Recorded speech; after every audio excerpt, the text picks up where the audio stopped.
नमस्कार। आपको मालूम हो गया होगा कि मार्क टुली अब इस दुनिया में नहीं रहे, लेकिन उनकी आवाज़ और उनके शब्द हमेशा गूंजते रहेंगे। मार्क टुली वैसे तो कानूनन एक ब्रिटिश नागरिक थे, लेकिन उनका दिल हिंदुस्तानी था। वो हिंदुस्तान में पैदा हुए और करीब करीब 90 में से करीब करीब 70 साल उन्होंने हिंदुस्तान में गुजारे। 10 साल की उम्र में वो हिंदुस्तान से ब्रिटेन गए थे पढ़ाई के लिए और 30 साल की उम्र में 1965 में आ गए थे। उसके बाद हिंदुस्तान ही उनका कार्य का क्षेत्र रहा। हिंदुस्तान क्या बल्कि साउथ एशिया, भारत, पाकिस्तान, बांग्लादेश, श्रीलंका और नेपाल। और इस दरमियान उन्होंने जो भी राजनीतिक, सांस्कृतिक या और भी घटनाएं, दुर्घटनाएं हुई या राजनीतिक परिवर्तन हुए, हलचल हुई, उथल पुथल हुई, सबका बहुत ही बेबाकी से, तथ्यपरक लेकिन संतुलित विवरण दिया, रिपोर्टिंग अपनी करी।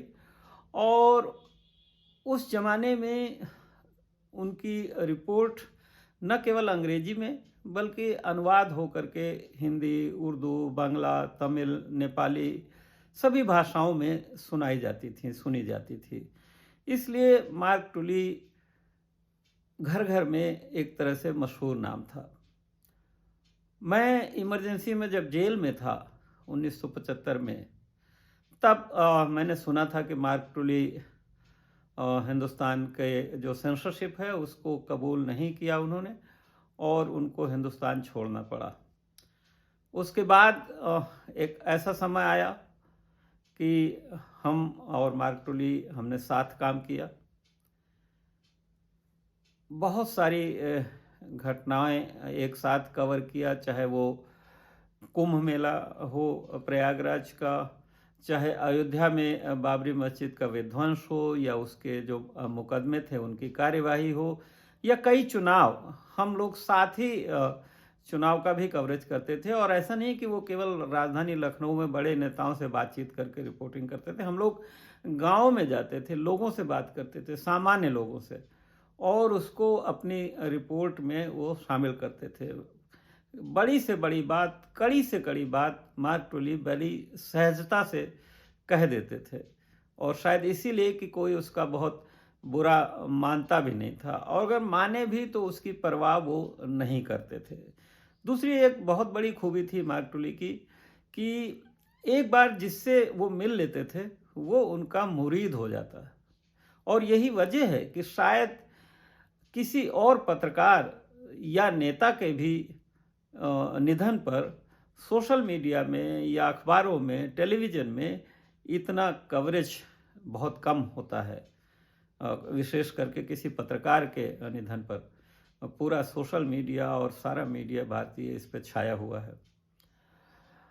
मार्क की याद करते हुए मैं अपने मीडिया स्वराज यूट्यूब चैनल को खंगाल रहा था, तो उसमें मैंने देखा कि 5 साल पहले कोरोना काल में मैंने उनसे एक बातचीत की थी, करीब 17 मिनट की, तमाम विषयों पर, जिसमें जो कोरोना की समस्या है, जो विशेष करके मजदूरों की समस्या थी, जिस तरह से शहर छोड़ के उनको अपने अपने गांव जाना पड़ा पैदल।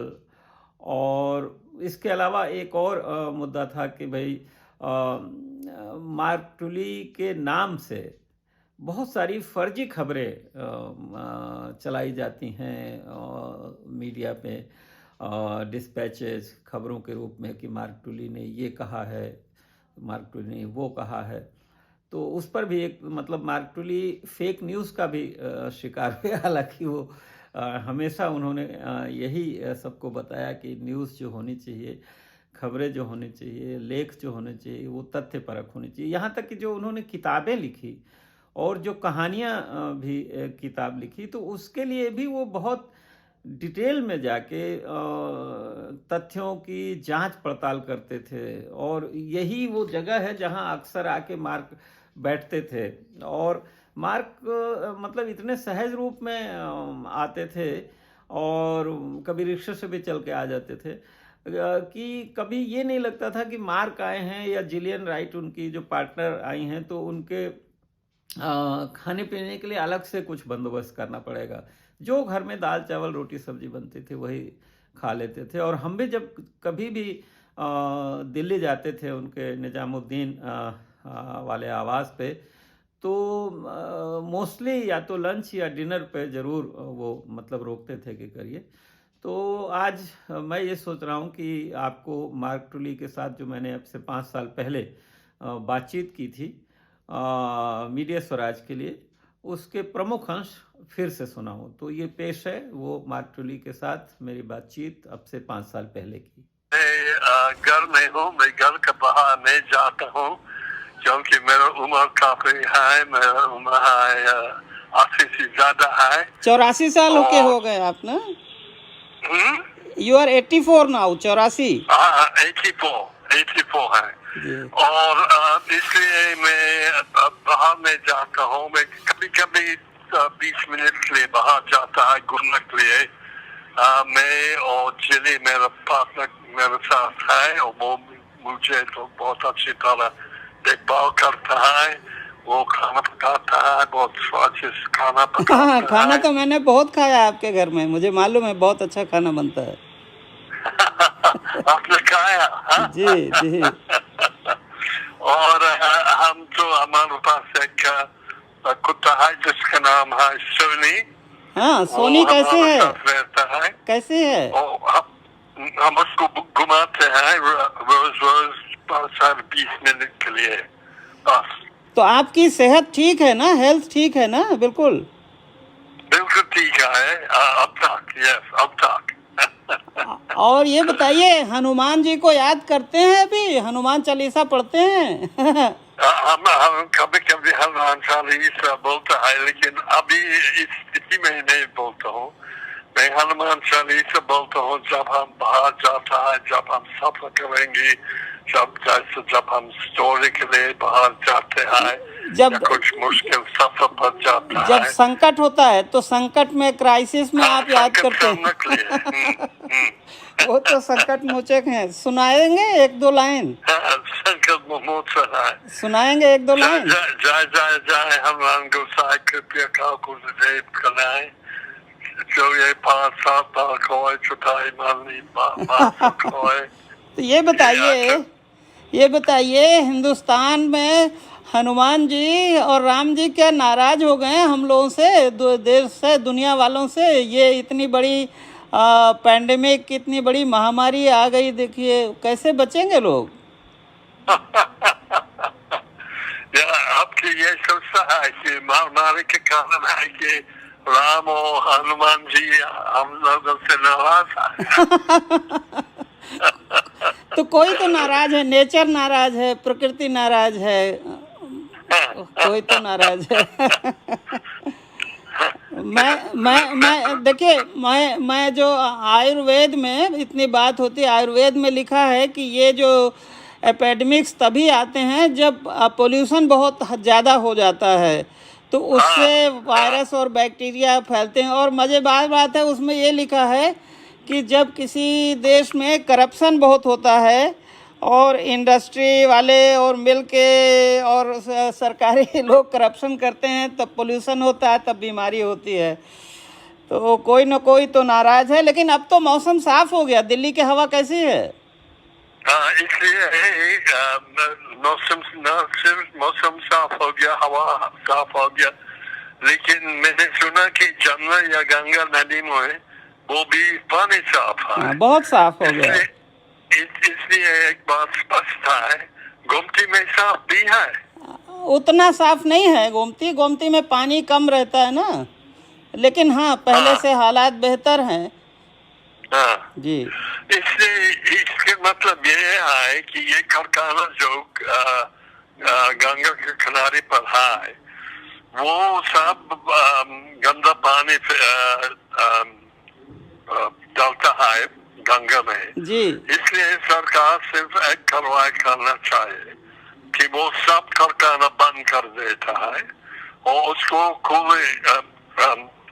खोलने देंगे जब वो दिखा सकते हैं कि उसने पोल्यूशन ट्रीटमेंट कर दिया। जी जी, ऐसा इस तरह का आर्डर तो सुप्रीम कोर्ट ने कई बार दिया है, लेकिन होता नहीं। मैंने देखा है कि जो कन्नौज है, कन्नौज में ही रामगंगा नदी और काली नदी जो वेस्टर्न यूपी और उत्तराखंड कुमाऊं से बहुत गंदगी लाती है कारखानों की, तो कानपुर से पहले ही गंगा बहुत गंदी हो जाती है, बहुत गंदगी आ जाती है। हाँ हाँ, और कानपुर एक हॉटस्पॉट है पोल्यूशन के लिए। जी जी लेकिन इसकी ये मुसीबत है सारे हिंदुस्तान में कि कानून, सरकार में कानून पास करते हैं, आदेश देता है वगैरह वगैरह, लेकिन कोई नहीं पालता है, पालन नहीं होता ये है। लोग जो उसको चेक करने की उसकी जिम्मेदारी है वो सब भ्रष्ट है। इसलिए जब कारखाना का मालिक फैक्ट्री को तो पैसा देता है, वो बोलेगा कि हाँ हाँ हाँ ठीक है, एंटी पोल्यूशन मेजर्स लगा दिया आपने। यही दिक्कत है हिंदुस्तान में करप्शन का। मार्क, आजकल आप टीवी देखते हैं, टेलीविजन पे न्यूज़ देखते हैं? नहीं सुना बोल के। आप आजकल टेलीविजन पर न्यूज़ देखते हैं? हाँ, न्यूज देखते हैं। हाँ। तो कैसा लगता है? देखिए कितने लाखों करोड़ों मजदूर सड़क पे जा रहे हैं, भूखे प्यासे, एक्सीडेंट हो रहे हैं। आज भी एक्सीडेंट में बहुत लोग मर गए हैं। क्या लगता है आपको, क्यों हो रहा है ये?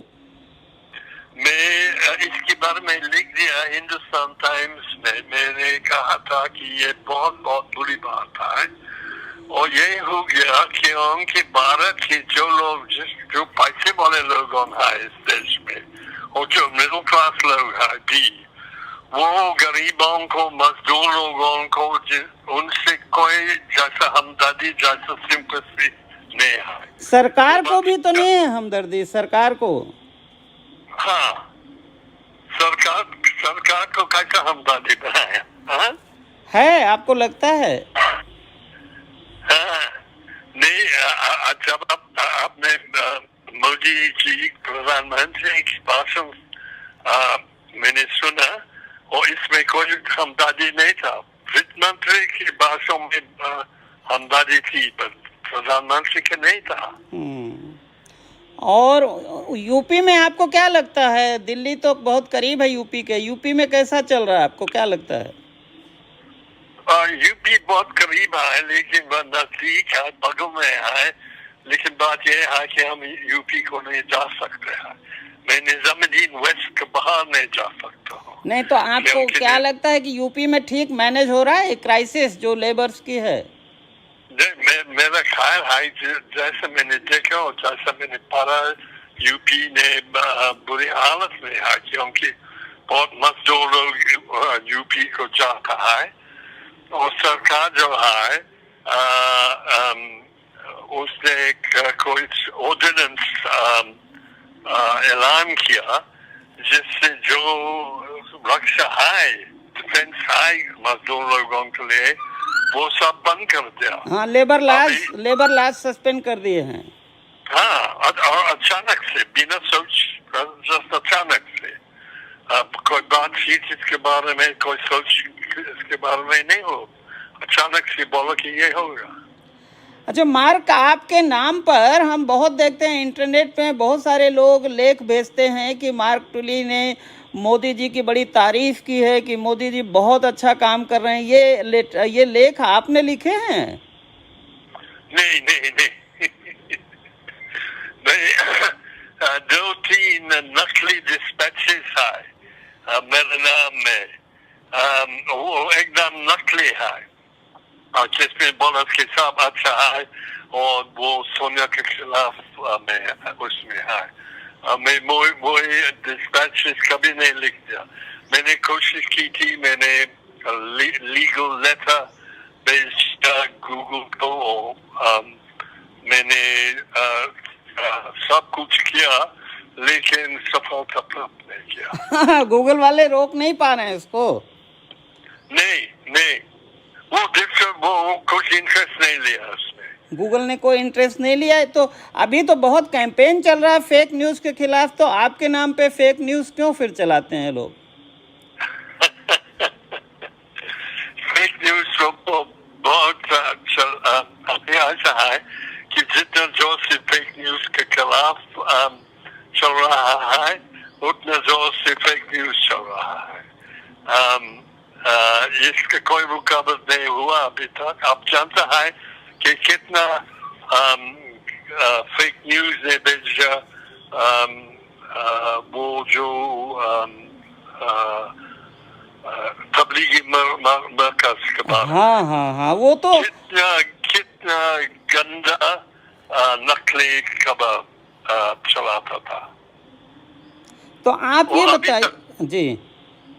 और आपके यूपी में मेरा ख्याल है एक विधायक ने बोला कि ये मुसलमान सब्जी बेचने वाला अपने सब्जी में थूका करता है। हाँ, इस तरह के बहुत नकली वीडियो बना के चला रहे हैं कि ताकि जिससे वो चाहते हैं कि मुसलमानों से सामान न खरीदें, बायकाट करें। ये बहुत नफरत फैलाई जा रही है। हाँ हाँ, और आपका यूपी में ज्यादा फैला है। लेकिन मैं उसके लिए जिम्मेदार नहीं हूँ, मेरा कोई कंट्रीब्यूशन नहीं है उसमें। अच्छा मार्क, ये बताइए, अभी 30 मई को पत्रकारिता दिवस आने वाला है और इतनी फेक न्यूज़ है। आपको क्या लगता है कि ये इतना मीडिया से लोग क्यों नाराज हैं? मीडिया के मालिक और एडिटर ध्यान नहीं दे रहे हैं क्या? मेरा ख्याल है कि कोई टीवी चैनल्स है, कोई है, सब ने है जो बिल्कुल सरकार का हाथ में है, और लोग में उसमें भरोसा नहीं रख सकते हैं। लेकिन जैसा अखबार में, जैसा टीवी स्टेशन में कोई है जो निष्पक्ष खबर दे रहा है। सो इसको कोई लोग बोलता है कि आजकल मीडिया का हालत जैसा इमरजेंसी में है, वो गलत बात है। मैं इमरजेंसी में मौजूद उपस्थित भारत में वैसा नहीं है इमरजेंसी। हाँ, और मुझे मालूम है कि उन जमानों में वो सारे सख्त सेंसरशिप था। आजकल कोई सेंसरशिप नहीं है, कोई नरम सेंसरशिप है, जैसा प्रेशर है। आप कह रहे हैं नरम सेंसरशिप है, लेकिन मुझे मेरे पत्रकार दोस्त बताते हैं कि आजकल तमाम मालिक और उनके जो एडिटर हैं वो खुद ही सेल्फ सेंसरशिप का काम कर रहे हैं, और कई अखबारों में तो सरकार एडिटर बनवाती है कि इनको एडिटर बना दो। हाँ, ये तो हुआ था कोई क्या, लेकिन आप देख लीजिए विकल्प क्या है कि बहुत सारे जैसा NDTV वो सरकार का हाथ में एकदम नहीं है। जैसा में रोज बिजनेस स्टैंडर्ड और इंडियन एक्सप्रेस पढ़ता है, वो भी निष्पक्ष दे रहा है। और आप लोग जैसा आपके वेबसाइट में आप निष्पक्ष खबर देता है। वो आपको देखा आपने, कैसा लगा? निष्पक्ष है, ठीक है? मैं अभी जैसे मैंने आपको लिख दिया है ईमेल में कि अभी आप बहुत जैसा क्रिटिकल स्टोरी लिख दिया वो रेलवे के बारे में, और वो रेलवे के बंदोबस्त के बारे में बहुत सख्त आपने खुद लिख दिया। देख लीजिए कि आप कभी कभी शायद देखता है विनोद दुआ, वो बहुत सख्त सरकार के खिलाफ बोलता है। नहीं, हमने सख्त नहीं लिखा, हमने तो जो हकीकत है वो बयान की कि सरकार ने इतना कॉम्प्लिकेटेड सिस्टम बनाया है, उसकी वजह से माइग्रेंट लेबर आ नहीं पा रहे हैं, ट्रेनें चल नहीं पा रही। हाँ, मैं सोचता था कि आपकी कहानी बहुत दिलचस्प है, और मैं खासतौर पर तो मैं रेलवे का शौक हूँ, मैं रेलवे को बहुत पसंद करता हूँ। भारत से रेल में हजारों किलोमीटर का सफर किया मैंने, सब कोना कोना के हिंदुस्तान गया भारत रेल में। लेकिन मैं अफसोस की बात है कि आजकल भारत रेल अपने सिद्धांत पर नहीं चलता है। मेरा ख्याल है सरकार के आधार पर चलते हैं। अच्छा मार्क, आप जो हिंदुस्तान के जर्नलिस्ट हैं उनके लिए कोई मैसेज कहना चाहेंगे? आप बुजुर्ग हैं, हम लोगों के सीनियर हैं, would you like to give some advice? नहीं, मैं किसी को सलाह नहीं देना चाहता। मैं अभी रिटायर्ड हो गया पंडित जी, आप जानता है। मैं किसी को सलाह, मैं जब मैं काम करता था मैं आपको सलाह कभी नहीं दिया। हाँ, ये तो मुझे मालूम है कि मुझे बीबीसी में कभी किसी ने नहीं कहा कि ये खबर को कैसे लिखना है, क्या है नहीं। लेकिन जो लोगों का विश्वास उठ रहा है, ट्रस्ट ख़त्म हो रहा है मीडिया से, तो उसके लिए क्या करें? पत्रकार लोगों को क्या करना चाहिए? जितना जो खासा जितना हो सकता है उनको ये करना है कि जैसा हम लोग कोशिश करते थे जब हम साथ बीबीसी में काम कर रहा था कि हम निष्पक्ष खबर और हकीकत और जो भी हुआ पब्लिक के सामने पेश करने की कोशिश की थी। मार्क, आपने बहुत समय दिया, आपका बहुत बहुत शुक्रिया। आप खुश रहिए, हेल्दी रहिए, और जब लॉकडाउन खुलेगा तो मैं फिर आऊँगा जल्दी से, आपके यहाँ खाना खाऊँगा आपका। और जिली को भी नमस्कार, जिलियन को बहुत धन्यवाद पंडित जी, और आपको दोबारा मिलने के लिए मैं हमेशा तैयार हूँ। बहुत बहुत धन्यवाद, नमस्कार। बहुत धन्यवाद।